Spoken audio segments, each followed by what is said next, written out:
శక్తి media ప్రేక్షకులకు నమస్కారం. నేను మీ జర్నలిస్ట్ విక్రమ్. ఫ్రెండ్స్, అఖండ 2 మూవీ తాండవం చూసారా? మూవీ థియేటర్స్ అంతా రోరింగ్ అని చెప్పేసి తెలంగాణ, ఆంధ్ర, తమిళనాడు, కన్నడ అండ్ మన తెలుగు వాళ్ళు ఎక్కడుంటే అక్కడ మొత్తం తాండవం ఆడుతుంది థియేటర్స్లో. ఎస్ ఫ్రెండ్స్, నిన్న నేను ఆ మూవీ చూశాను పొద్దున్న 7:45కి. ఆ మూవీ చూసినప్పుడల్లా లిటరల్గా చెప్తున్నాం కదా, గూస్ బంప్స్ ఆఫ్ మూవీ.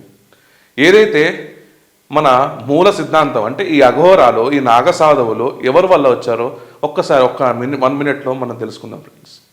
ఆది శంకరాచార్యులు గారు ఒక ఆర్మీని తయారు చేశారు. ఏదైతే మనకి ముష్కరులు మన మీదకి వస్తుంటే ఆ ముష్కరులకి అగెనెస్ట్గా ఒక ప్రైవేట్ ఆర్మీని చేసింది ఆది శంకరాచార్యులు గారు. ఆ ఆది శంకరాచార్యులు గారు నాగసాధువుల్ని, దాని తర్వాత అఘోరాలని వారు చేయడం జరిగింది. అయితే ఈ అఘోరతత్వం అన్నా, ఈ నాగసాధువులన్నా మనం కుంభమేళలో చూస్తాం. మహాకుంభమేళలో కూడా మనం చూసాం. అయితే ఈ అఘోర నాగసాధువుల జీవనం ఎట్లుంటుంది, వాళ్ళు సాధనలు ఎలా చేస్తారు అనేది ఎంత దాని మీద రీసెర్చ్ చేసినా కూడా మన లైఫ్ టైం సరిపోదు ఫ్రెండ్స్. అలాంటి మూవీని డేరేగా తీసినప్పుడు మన సనాతన హైందవ ధర్మాన్ని గురించి, మన దేశం యొక్క ఆర్మీ పవర్ గురించి, విదేశ శక్తులు మనపై ఎలా కుట్రలు పొందుతున్నారని చెప్పే మూవీనే అఖండ 2. నిజంగా అందరూ చెప్తారు లైటింగ్ బాగుంది, సౌండ్స్ బాగున్నాయి అండ్ బాలకృష్ణ డైలాగ్స్ బాగున్నాయి. ఇవి కాదు అక్కడ మూవీలో చూడాల్సింది. మన మూల సిద్ధాంతం ఏంటి, మన సనాతన హైందవ ధర్మం గురించి ఏం చెప్పారో ఆ మూవీలో అనేది కీన్గా మీరు అబ్జర్వ్ చేస్తే రోమాలు నిక్కబుడుచుకుంటాయి ఫ్రెండ్స్. ఎస్, ఎందుకంటే వారు కొన్ని సంవత్సరాలు వారు ఎలా సాధనలో వెళ్ళిపోతారు, దాని తర్వాత అసలు దేనికోసం సాధనలో వెళ్తారు అనేది ఈ మూవీ స్టోరీ అనేది ఇలా స్టార్ట్ అవుతుంది ఫ్రెండ్స్. మన హైందవ ధర్మం గురించి, మన మిలిటరీ గురించి, మన దేశం యొక్క ఏ నాయకుడిని ఎంచుకోవాలో దేవుడు ఎట్లా డిసైడ్ చేస్తాడు. కొంతమంది దుష్టశక్తులు ఎన్నిసార్లు ప్రయత్నించిన వాళ్ళు పిఎం కాకుండా ఎంత ప్రయత్నిస్తారు, అసలు తాంత్రిక వ్యవస్థ చెడు ఏంది, మంచిదేంది అనేది క్లారిటీగా చూపిస్తారు. సో అయితే ఈ మూవీ మీద కుట్రలు ఎందుకు జరుగుతున్నాయి అనేసి మనం లోతుకి వెళ్తే ఫ్రెండ్స్, ఈ మూవీలో వచ్చేసరికి ఎథిస్టులు ఏదైతే దేవుణ్ణి నమ్మవారు ఉంటారో అండ్ దేవుణ్ణి అసలు లేరని చెప్పేవాళ్ళు ఉంటారు, దేవుణ్ణి నమ్మేవాళ్ళు ఉంటారు, వాళ్ళని మనం ఎథిస్ట్ అంటాం. అండ్ కొంతమందిని మన దేవీ దేవతల మీద విషయం ఎలా జిమ్ముతున్నారో ఆ నెరేటివ్ ఎట్లా రన్ అవుతుంది అనేది కూడా ఈ మూవీలో చూపెట్టారు. అయితే వీళ్ళ గుట్టు బయటకు వేస్తున్నాం అని చెప్పేసి కొంతమంది అక్కసు మూవీ ముందు కక్కారు, మూవీ తర్వాత కూడా కక్కుతున్నారు. అయితే కొంతమంది అసలు ఈ టికెట్ల రేట్లు ఎందుకు పెంచారు, టికెట్ల రేట్లు ఎవరు వెళ్తారు ఫ్రెండ్స్ ప్రీమియర్ షోలకి? ఓన్లీ ఫ్యాన్స్ వెళ్తారు. అంటే తక్కువ రేటు టికెట్ తీసుకున్న ఫ్యాన్ కాదా అంటే 100% వాళ్ళు ఇంకో రోజు వెళ్తారు. ఏ ఫ్యాన్ అయినా హైకోర్టుకు వెళ్ళి నాకు ఇంత రేట్ ఉంది రా బాబు అని చెప్పేసి ఎవడైనా అప్పీల్ చేసిండా? చేయలేదు కదా. మరి ఫ్యాన్స్కి లేని నొప్పి మీకెందుకు? సామాన్యులు ఈ రోజే గుర్తుకొచ్చారంట కొంతమందికి రేట్లు పెరిగాయని. దాన్ని ప్రశ్నించే వాళ్ళు ఎవరో తెలుసా? ద గ్రేట్ వచ్చేసరికి Congress Pradesh committee Andhra Pradesh Sharmila garu. Yes friends, నిన్న తిను ఇక్కడ తెలంగాణ గవర్నమెంట్లో రేవంత్ రెడ్డి ఇష్టానుసారంగా రేట్లు పెంచేసి అని చెప్పేసి ప్రీమియర్ షోలు పెట్టారు అనేసి ఇండియన్ నేషనల్ కాంగ్రెస్ కమిటీకి ఫార్వర్డ్ చేసిందంట తన ఉత్తరం. అయితే తెలంగాణలో ప్రభుత్వం వచ్చి 2 సంవత్సరాల తర్వాత 420 హామీల మీద నోరు లేవని ఈమె నోరు, 6 గ్యారెంటీల మీద లేవని ఈమె నోరు, ఈరోజు అఖండ మీద ఎందుకు వచ్చింది అంటే ఏదైతే దేశ విభజన చేయాలనుకున్నా దక్షిణాపాదం అని ఒకడంటాడు, భాషా పేరిట ఒకడంటాడు, హైందవ సాంప్రదాయాల మీద ఒకడంటాడు.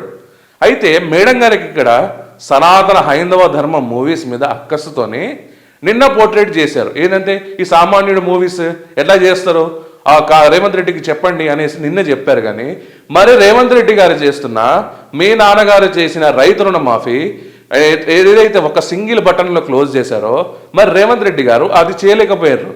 దాని గురించి ఎప్పుడైనా ఐఎన్సీకి, ఇండియన్ నేషనల్ కాంగ్రెస్ కమిటీకి చెప్పారా? ఇప్పుడు తెలంగాణలో హామీలు నెరవేర్చట్లేదు, మరి ఆంధ్రాలో రేపు నా భవిష్యత్తు ఏంటి, నేను ఇదే హామీలు చెప్తా కదా అంటే మరి దాని గురించి మీరు ఎందుకు చెప్పట్లేదు? అంటే ఇక్కడ సనాతన హైందవ ధర్మాన్ని, భారతదేశ ఆర్మీని పోర్ట్రే చేస్తుంటే మీ అక్కస్తో మీరు మాట్లాడుతున్నారా అనేది ఇప్పుడు ఎవరికైనా డౌట్ వస్తుంది మేడం. ఎస్, నిజంగా ఇన్ని రోజులు ఇప్పుడు ఈమెకి మహిళా సాధికారత గురించి, మహిళా హక్కుల గురించి పోరాడే ఈ షర్మిల గారిని కొన్ని క్వశ్చన్స్ చేస్తున్నాం. అయితే క్వశ్చన్ నెంబర్ వన్, తులం బంగారం ఏమైంది? సెకండ్ నెంబర్ 2, మహిళల పెన్షన్ 2500 రూపాయలు ఇస్తున్నారు, ఏమైంది? థర్డ్, స్కూటీలు ఇస్తా అన్నారు పిల్లలకి, ఏదైతే విద్యార్థులకి, అదేమైంది? ఫోర్త్ వచ్చేసరికి మహిళా వితంతువులు ఎవరికి వాళ్ళకి పెన్షన్ పెంచుతా అన్నారు, అదేమైంది? వృద్ధుల పెన్షన్ మహిళల్లో కూడా ఉంటారుగా, వాళ్ళకి పెన్షన్ ఏమైంది? ఇవన్నీ చెప్పుకుంటా పోతే చాంటడంత హామీలు ఇచ్చారు మహిళా సాధికారత గురించి. మరి ఈ ప్రశ్నల మీద దీంట్లో ఇక్కడ మనకి డైరెక్ట్ బెనిఫిషియరీస్ ఉంటారు కదా, మరి ఇది ప్రజలకి ఒక మూవీ వల్ల ఈ 5గురికి తులం బంగారం ఇయ్యలేక పోలేదా? 2500 ఇవ్వకుండా నష్టపోయిందా? అండ్ ఇక్కడ వచ్చేసరికి మనకి వితంతువుల ఫంక్షన్ ఏమైంది, ముసలోళ్ళ ఫంక్షన్ ఏమైంది, వృద్ధుల ఫంక్షన్ ఏమైంది? ఇవన్నీ చూసుకుంటే షర్మిల గారు మరి దీని మీద మీరు క్వశ్చన్ ఎందుకు చేయలేదు? స్కూటీస్ ఎందుకు ఇవ్వలేదు? 2500 ఎందుకు ఇవ్వలేదు రేవంత్ రెడ్డి? మరి స్కూటీస్ ఎందుకు ఇవ్వలేదు? మరి వితంతువులకి పెన్షన్లు ఎందుకు పెంచలేదు? వృద్ధులకు పెన్షన్లు ఎందుకు పెంచలేదు అని మీరు ఎప్పుడైనా క్వశ్చన్ చేశారా? క్వశ్చన్ చేయలేదే. అప్పుడు వచ్చేసరికి మీ గవర్నమెంట్ కాబట్టి మీరు ఇచ్చిన హామీలు కాబట్టి ఇదే మోసపు హామీలు రేపు మీరు ఇచ్చి అక్కడ ఏపీలో ఏమైనా చేంజ్ చేద్దాం అనుకుంటున్నారా? అంటే ఏపీలో మీకు అక్కడ టీడీపీ అండ్ ఎన్డీఏ అలయన్స్ ఆపోజిట్లో ఉంది కాబట్టి అక్కడ హిందూపురం ఎమ్మెల్యే నందమూరి బాలకృష్ణ గారు కాబట్టి ఆ అక్కసుతోని మీరేమైనా చేస్తున్నారా? అండ్ ఇంకోటి ఏంటంటే సనాతన హైందవ ధర్మాన్ని పోర్ట్రే చేసే ఈ మూవీ పైన మీరు విషయం చెప్పడం ఏంది? అండ్ కాంగ్రెస్ వచ్చేసరికి ఇక్కడ తెలంగాణలో కూడా లాస్ట్ ఫ్రైడే రోజు లాస్ట్ మూమెంట్లో ఏదో తూతూ మంత్రం కింద 6 గంటలకి ఆ బెనిఫిట్ షోలు ఇచ్చుకోండి అని చెప్పేసి అన్నారు. ఏది? పోయినసారి. అంటే ఇప్పుడు పోయినసారి నుంచి ఈసారి వరకు మీకు 1 వీక్ గ్యాప్ ఉంది. ఈ 1 వీక్ గ్యాప్లో మీరు ఏం చేశారు? చేయలేదే మీరేమి? అప్పుడు ఐఎన్సీకి మీరు ఎందుకు పంపించలేదు? అండ్ ఇక్కడ చూడండి ఫ్రెండ్స్, ఇదే 6 గంటలకు పంపిస్తారు, మధ్యాహ్నం ఏమో వీళ్ళ ఇండి కూటమిలో ఉన్న తమిళనాడు గవర్నమెంట్ ఏదైతే ఉందో అక్కడ తమిళనాడులో హైకోర్టులో స్టే పడుతుంది మూవీ ముందు రోజు బ్రేక్ చేద్దామని చెప్పేసి. అంటే ఇక్కడ ఇండి కూటమి ఏదైతే యుఎస్ ఎయిడ్స్తో చేస్తుందో ఆ యుఎస్ ఎయిడ్స్ బట్టబయలు చేస్తున్నది ఈ మూవీ అని చెప్పేసి ఆ రెజ్యూమ్ చేంజెస్ ఏంటి, ఇక్కడ కోవిడ్ ఎలా స్ప్రెడ్ అయింది, వైరస్లు ఎట్లా స్ప్రెడ్ అయితే అని చెప్పడానికి ఆ మూవీ ఒకటి చేస్తుంటే ఆ మూవీ పొట్రే చేస్తుంది. కాబట్టి ఈ మూవీ స్టోరీ మీరు ఏదైతే సెన్సార్ ఏదైతే బోర్డు మనకి ఏదైతే మీరు ఊహించుకొని ఇలానే చేస్తారేమో మూవీ అని చెప్పేసి ఆపరేషన్ సింధూర్ మీద గురించి మాట్లాడారు. కాబట్టి మీరు అక్కసుతోనే ఈ మూవీ అనేది ఆపుదామని మనకి రేవంత్ రెడ్డికి మీద కంప్లైంట్ చేయడం జరిగింది. ఇది 100% వాస్తవం. ఎందుకంటే ఇండి కూటమినే బకండా 2కి ఇండి కూటమి ఏదైతే ఉందో అఖండా 2కి ఇబ్బందులు పెట్టింది. కానీ ఇక్కడ తెలంగాణ గవర్నమెంట్ ఏదైతే ఉందో మూవీ టికెట్స్కి ఇక్కడ ప్రీమియర్ ఇచ్చేసింది, అవన్నీ ఇచ్చేసింది. కానీ మీరు నిజంగా అభిమానులకి మీరు ఇలా తెలంగాణ గవర్నమెంట్ ఇలా ఈరోజు ఫుట్బాల్ ఛాంపియన్ మ్యాచ్ ఏదైతే ఉందో మీ తెలంగాణ మీద అంత ప్రేమ ఉంటే షర్మిల గారు, మరి ఇలా మెస్సీతో కలవడానికి ఇప్పుడు ఫోటోలు దిగుతున్నారు కొంతమంది, మరి 5-5 లక్షలు 6-6 లక్షలు పెట్టి టికెట్ ఎందుకు గుర్తులేదు? మరి సామాన్యులు గుర్తుకు రాలేదా మీకు ఈరోజు? అంటే మెస్సీ మీకు అక్కడ వెస్ట్ బెంగాల్లో మీ ఇండి కూటమిలో అభ్యర్థి ఇక్కడ మమతా బెనర్జీ గుర్తుకు రాలేదా? అక్కడ ఫ్యాన్స్ని ఎలా మోసం చేశారు ఇవ్వాలనేది గుర్తుకు రాలేదా? ఇప్పుడు అక్కడ ఏం జరుగుతుందో ఏందో హైదరాబాద్లో అది తెలియదు. కానీ మీరు కోల్కతాలో చేసింది ఏంటి? కోల్కతాలో మెస్సీ వస్తాడు కాబట్టి తెలంగాణలో తెప్పిస్తాడు. అయితే ఇక్కడ మీరు ఫ్యాన్స్కి మాత్రం ఇక్కడ మెస్సీతో ఫోటో దిగడానికి మాత్రం 5 లక్షలు ఇవ్వాలి.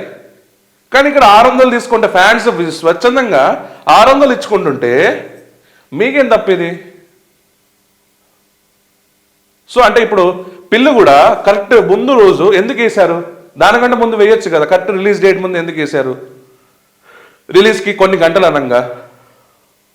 సో ఇవన్నీ డాట్స్ కనెక్ట్ చేస్తే ఫ్రెండ్స్, ఇది ఇండి కూటమి సనాతన హైందవ ధర్మం మీద మూవీలు చేస్తుంటే అక్కసుతోనే ఇవన్నీ చేస్తుంది.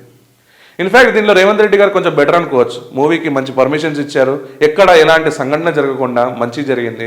అండ్ ఈ ట్యాక్స్ మీద గవర్నమెంట్ కూడా ఫండింగ్ వస్తుంది, కష్టం చేశారు. సో షర్మిల గారు మీరు అనాలని అన్నారు ఇది, ఎందుకంటే ఇది సనాతన హైందవ ధర్మ మూవీ కాబట్టి మీ సిద్ధాంతాలకి ఇది వ్యతిరేకం కాబట్టి మీరు అన్నారు. సో ఇప్పుడైనా క్లారిటీగా ఒప్పుకోండి. దయచేసి ఇలాంటి సనాతన హైందవ ధర్మ మూవీస్ని ఏదైతే పోర్ట్రే చేద్దామని డైరెక్టర్స్ వస్తున్నారో అడ్డుకట్ట మాత్రం వేయకండి. జై హింద్, జై భారత్. అండ్ విషయం ఏంటని తెలిసిందా ఫ్రెండ్స్, ఈ మూవీని వచ్చేసరికి థియేటర్స్లో మాత్రమే చూడండి, పైరసీని ఎంకరేజ్ చేయకండి.